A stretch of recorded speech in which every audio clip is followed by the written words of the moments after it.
Can you say something in German? Liebe Damen und Herren, ich heiße Paul, ich bin ein Reiseleiter aus Uganda und es freut mich, dass ich unterwegs bin mit einigen Leuten aus Australien.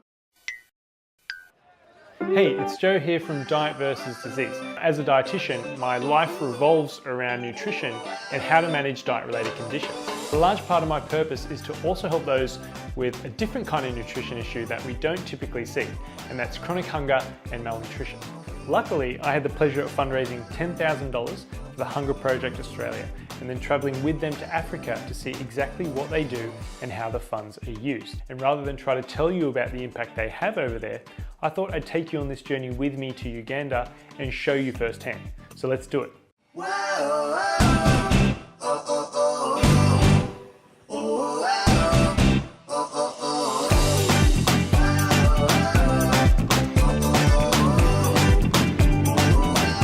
Ladies and gentlemen, welcome to Entebbe, Uganda, and on the time is 5 minutes past 12 p.m. For your safety and comfort.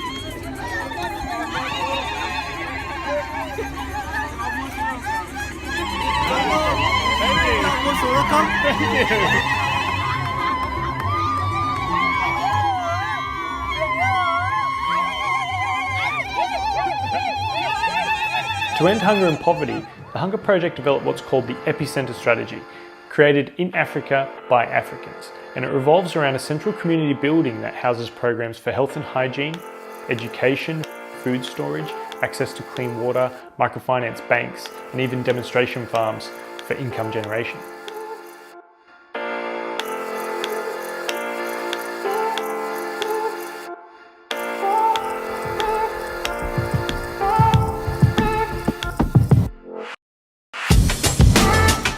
Communities will go through 4 phases of this Epicenter strategy, from mobilisation at the beginning all the way through to self-reliance, which is where the Mbale community is at now.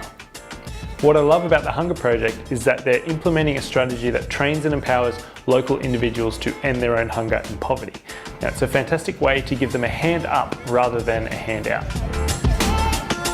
My name is Moringa Seed. Everyone calls you Augustine. I prefer to be called Augustine. I'm the chairman by Epicenter. What's the biggest change that you have seen since the Epicenter was built? Before the Epicenter was built, people had no much knowledge about the farming system. Their health was not good. But when they built the Epicenter, all the programs came. And now most of our people are changed. They have better methods of farming. They have good health. Formerly, before the Epicenter, most of the families were going on one meal. The people prefer to eat dinner. Dinner, of course. And that is the end. Yeah. But now, our partners get breakfast, they get lunch, and even supper. Our people are living a healthy life. It shows in the children, doesn't it? The children are no longer stunted. Yeah. We used to have stunted children. Some were suffering from kwashiorkor.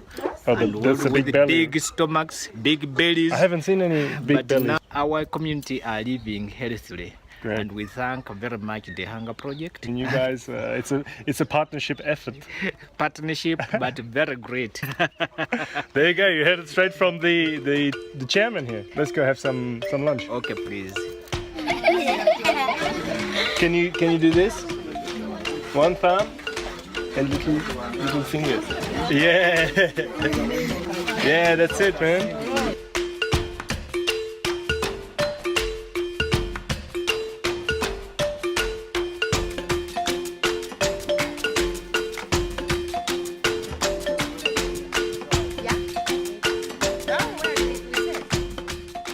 The coffee, we after harvesting it, you have to pulp it. You must have a pulping machine. Then you wash, dry, and then you sell. We are planning to get our own pulper. Were you growing coffee before the Hunger Project was No, here? no. So the plan came after Hunger Project, training us and encouraging us to have income. Yeah, okay. To fight poverty. So Lorna's farm is really big. and impressive. All the things that they've managed to grow here, and the actual size of the property is huge. So she borrowed 600,000 Ugandan shillings, which is like $200 US.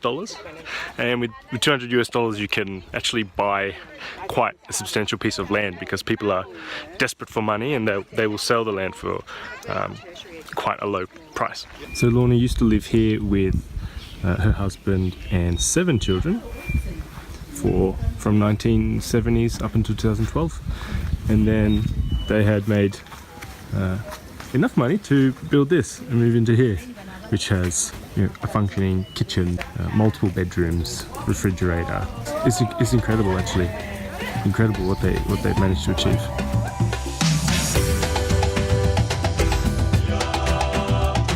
Now it's really hot here. Yeah, in it this is. country. It's about 36 degrees. No one wears shorts. Yes. The men don't wear shorts. Yes. Why is that? It is believed that shorts are for boys. They have a name for you. The name in our local language is Nkulenda Gewa. It's like kind of a question. If I grow up, where should I go? What about my purple shorts here? There is what they call Muzungu. Am I a Mzungu? So you are Muzungu. They come from a country that is cold, and when they get to Uganda, it's very hot. They need some fresh air on their legs, so nobody will mind when they see a Muzungu.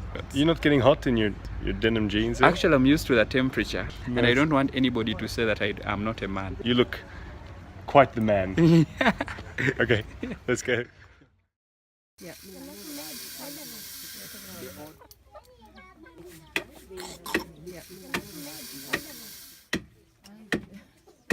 So they add nuts for protein, and they even add greens for vitamins and minerals. With the machine, they're able to skip all these steps basically. You have to cook the millet briefly, and then you put everything in the machine, and it just spits out the flour.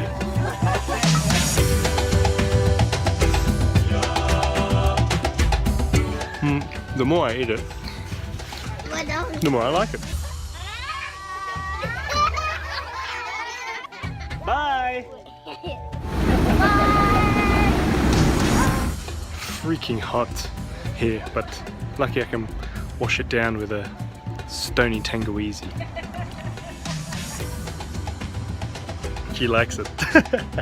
tastes like really strong ginger beer. It's really good.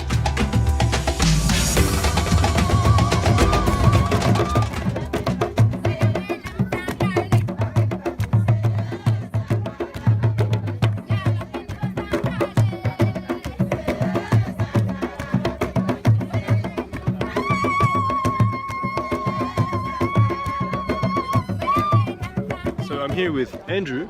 And yes, And what's your position here? I work as the assistant program officer for Hunger Project. So how many meals do children eat here, do you think, per day? Currently, it's a hard time that even people are eating only mangoes and once in a day. The green ones, right? Yes, The hard green ones? one. Somebody will try to fidget and get the green one to have it for lunch. And the one meal they eat, what time of day is They it? always do it at around 6 in the evening. They look around for porridge. They eat millet flour. Sometimes others, even if they get the green vegetables, that's already a meal. They can't access food. So it really shows here the kids, the way they're dressed, got so many holes in all their clothes. And it really shows, compared to the other epicenter, that they don't have access to money. They don't make any money. Just food to eat. So this is what the house looks like. This is inside. Mud on sticks. In this village, without the epicenter, mud huts. So these are some of the crops close up. They're like pretty decimated. Obviously, it doesn't have insecticide and things, so we can't grow much of it. That's what their house is.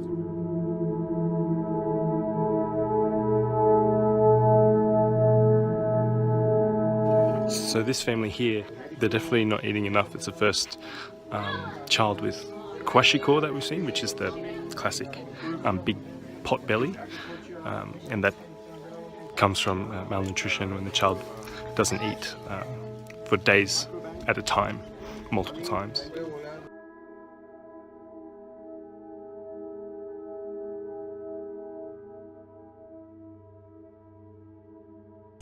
So what is her illness?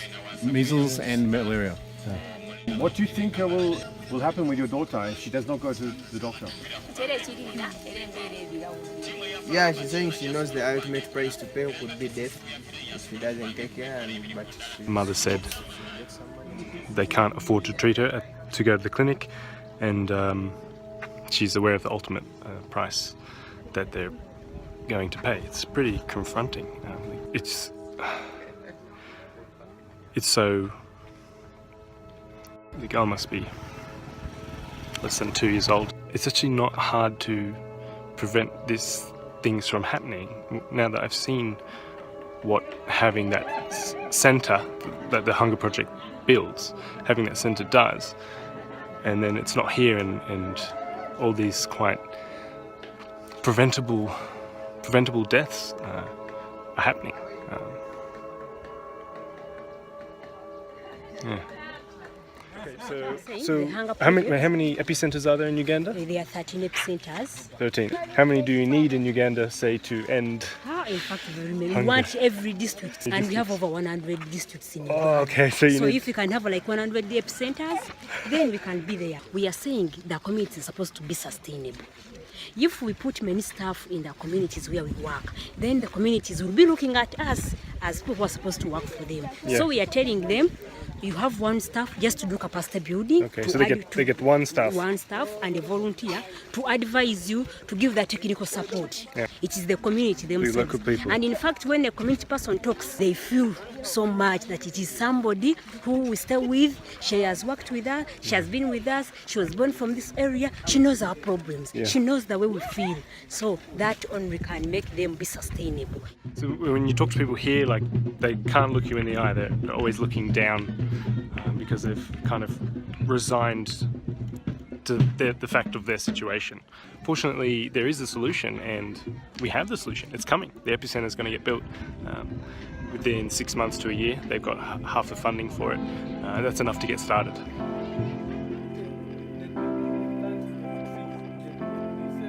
So this is a Vision Commitment Action Workshop to help local people envision what they want to achieve, which they conduct in the villages, particularly before they're going to get the epicenter built. Look at the dining table. Look at the good tomatoes and pawpaw. Look at the water that is put there for them. Look at the good food. You feel that smell of the food.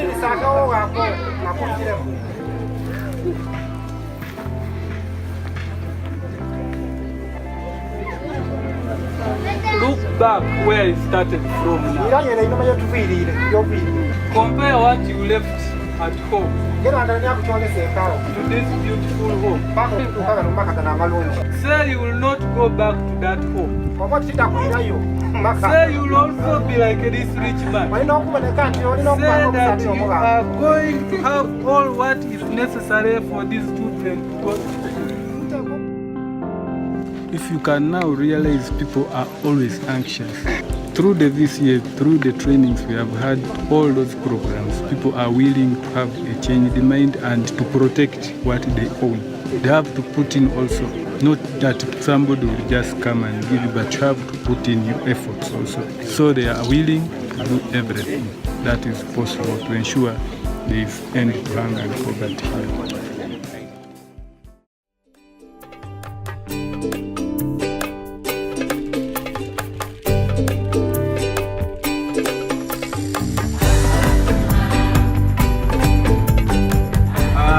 Friend who lives in the United States, but when he went there to study and he was telling his colleagues about Uganda, for them there was no difference between the different countries in Africa. Africa is Africa.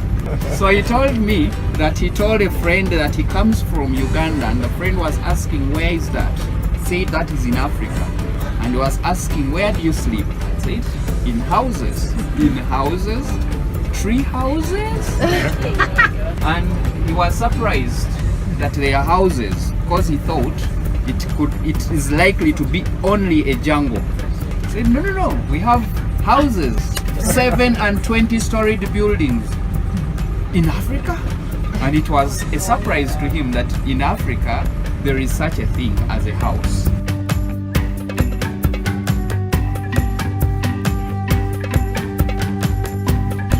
This is Uganda Epicenter.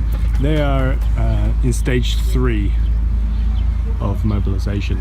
Not quite as far along as Mbale in terms of being self-reliant. However, they have a huge property, so they're able to do a lot more things. They have a bakery, for example, that they can sell bread at the markets and make money. And they have really large training grounds. So this is the nursery. We first raise them from here, then when they are old enough, we distribute them to the community members. Okay. One tree can produce around 10 kilograms. A kilogram of coffee is around 7,000 shillings. It's a great cash crop. I think you're a bit tall to be in here, my friend. And the large fields they have here for growing crops also allows them to produce a lot of extra that they can store in the food bank. And the food bank is super important for lasting through drought, for example, which is not uncommon. And so there might be months and months without being able to grow any crop. And then all the community members can access food from the food bank. They still have to buy it, but it's very inexpensive. And what's your name? Do you know his name? What's your name? I'm not Joelia. And what kind of things do you do as the youth officer? We teach youth what the youth they need, they have to do to protect them about HIV/AIDS. We teach them girl child empowerment, how a girl child is supposed to behave, how to control herself from those other men like getting pregnant. Are the girls happy to do this class with you? They are so happy. Is it making a change in the community, do you think? It is making a great change in the community because now the girl child, you find a girl not schooling. That's why but she's saying, I'm old enough to go to school, so I cannot study. But when you teach her about child empowerment, girl child empowerment, she can understand and goes back to school. They are now protected against getting pregnancy, HIV/AIDS. When we teach them, they get protected from those other things. Great, you're doing very, very important work. Oh yeah, Man. No, Moringa seeds. Can I have one? So this is a Moringa seed.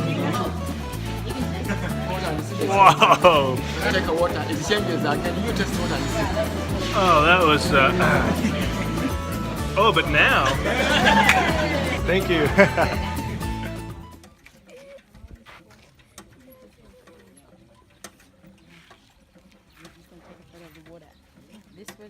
So maybe you can say your name.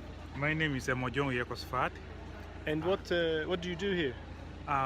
Professional, I'm a teacher and a peasant. I do a lot of cultivation in the villages. I wanted to ask you about drought. Is it common here? Yeah, the drought had not been common, but last year the drought has been too long. Rains come maybe once in 2 months. Okay. Yeah, so it affected a lot of agricultural production. So you had less food?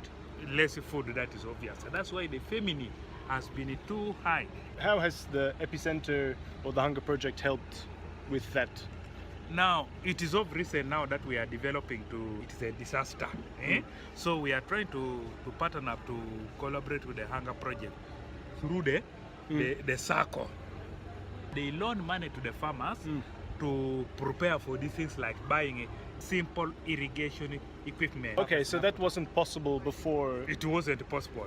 What do you hope to see in the future for this community? The future will be bright. And what is with this handshake? You know, we do this. Yes, This is a brotherhood. the brotherhood. Yes, yes. Thank you very much. Yeah, safe journey. I love it. Okay.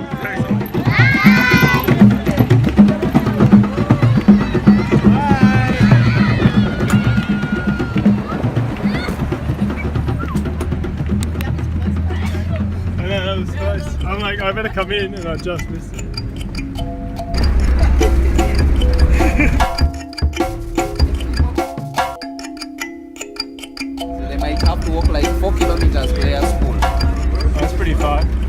no bus, school bus. What's so funny? I should laugh. When I was growing, I used to walk 8 kilometers. Yeah. 8 kilometers in the morning, 8 kilometers back. We would walk barefooted, no shoes.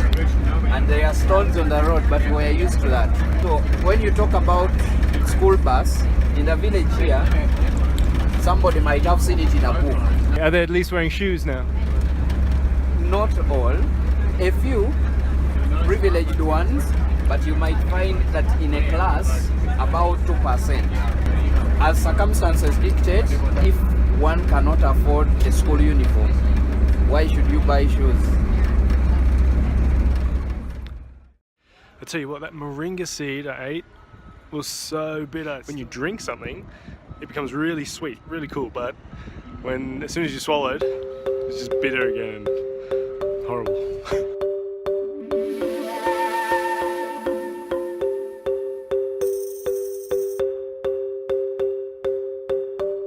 So how's this for timing? Just yesterday we were in Uganda, which had a very successful local bank called the SACCO, which gives out microfinance loans to the regional population. SACCO stands for Savings and Credit Cooperative Organisations. Now the headline in the national paper today says taxes on SACCOs scrapped. SACCOs have got a 10-year exemption from paying the 30% corporation tax that other banks have to pay. That 30% that they save can be reinvested back into the local community.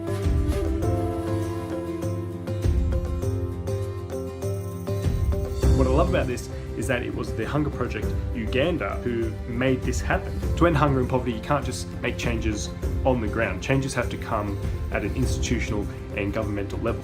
And the Hunger Project know this, and they're making it happen.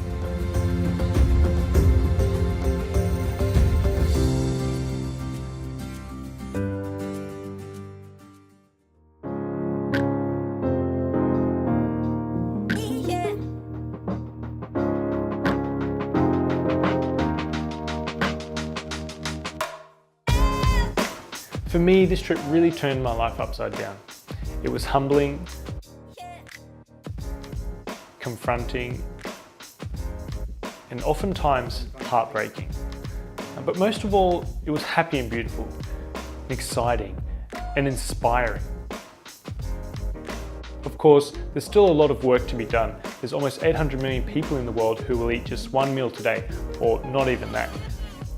But the Hunger Project has taught me that we shouldn't see it as 800 million mouths to feed. We should see it as 800 million human beings who are enterprising and resilient. And the work, therefore, is to unlock their capacity, creativity, and leadership so they can end their own hunger. And that's precisely what the Hunger Project does. So if you want to learn more or invest in the health and development of these future leaders, visit thp.org.au.